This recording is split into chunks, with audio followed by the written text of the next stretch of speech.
AGT live 24/7।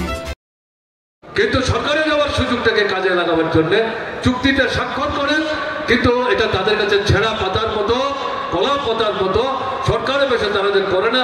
আমরা তো CNP CPIM এর সরকারই দেখলাম। কেন আমরা জনতা পার্টির সাথে যাব? ভিন্ন মত ছিল পার্টি নেতৃত্বের মধ্যে। আমার নিজের অভিজ্ঞতা থেকে আমি বলছি, তখন রাজ্য কমিটির সবাই উপস্থিত থাকবার সুযোগ আমার ছিল, কিন্তু শেষ পর্যন্ত সামগ্রিক আলোচনা করে ত্রিপুরার মানুষ তারা দেখতে চাইছিলেন, ঠিক আছে সিএনপি সিপিআইএম হলো না, সিপিআইএম এর সিদ্ধান্ত সঠিক। এই অভিজ্ঞতা নিয়ে জনতা পার্টি যখন সিপিএম কে সাথে নিয়ে সরকার করতে চায়, একটা সুযোগ দেওয়া হোক না। এই পরিস্থিতিতে জনতা পার্টির সাথে মিলেও সরকার তৈরি হয়। একই অভিজ্ঞতা, মুখ্যমন্ত্রীর বাড়িতে শত শত ফাইল তার খাটের তলায় গিয়ে জমা হচ্ছে।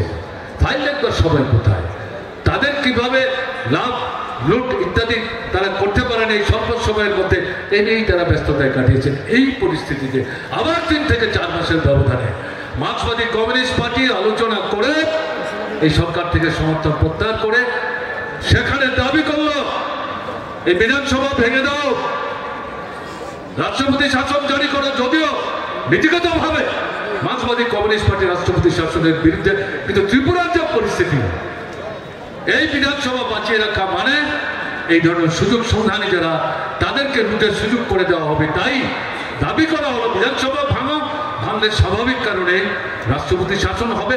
সেই জায়গায় দাবি হলো নূতন করে বিধানসভা নির্বাচন করা। সেই নির্বাচন হল 77-এর ডিসেম্বরে,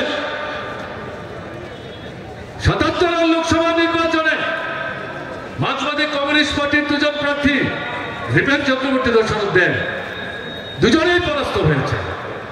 রিপেন চক্রবর্তীর জামানতের টাকা বাজেয়াপ্ত হওয়ার মুখে সচিন্দ্রলাল সিংহ জিতেছেন। এই পরিস্থিতিতে 9-10 মাসের ব্যবধানে বিধানসভা নির্বাচন, ভোটের ফল যখন প্রকাশিত হলো, দেখা গেল, আমার এখনো মনে আছে উমাকান্ত স্কুলের ভোট গণনার কেন্দ্রে আমি যুক্ত ছিলাম। তখন মহকুমায় মহকুমায় ভোট গণনা হচ্ছে। প্রথম খবর পাওয়া গেল মনসুর আলী সাহেব, কংগ্রেসের ব্যবসায়ী নেতা, সোনামুড়ার বক্সনগরে পরাস্ত হয়েছেন। কার কাছে? আমাদের মাস্টারদার কাছে। তিনি একজন সাধারণ শিক্ষক এবং একজন কৃষক, বাজারি পর্যায়ের একজন কৃষক।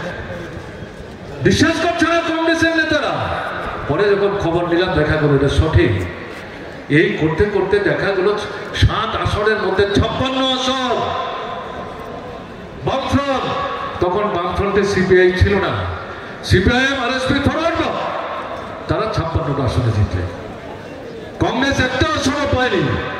টিউজেস তারা 4টা আসন জিতেছে। 10 বছর সরকার সন্ত্রাসবাদীদের ব্যবহার করে, রক্ত ঝরিয়ে এই সরকার থেকে তারা উচ্ছেদ করেছে।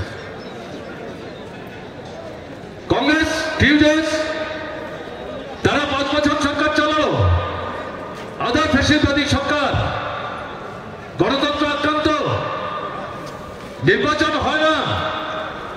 এই পরিস্থিতিতে মানুষের লড়াই, জনস্বার্থবাহী কোনো কর্মসূচি নাই, লুটের রাজত্ব চলছে।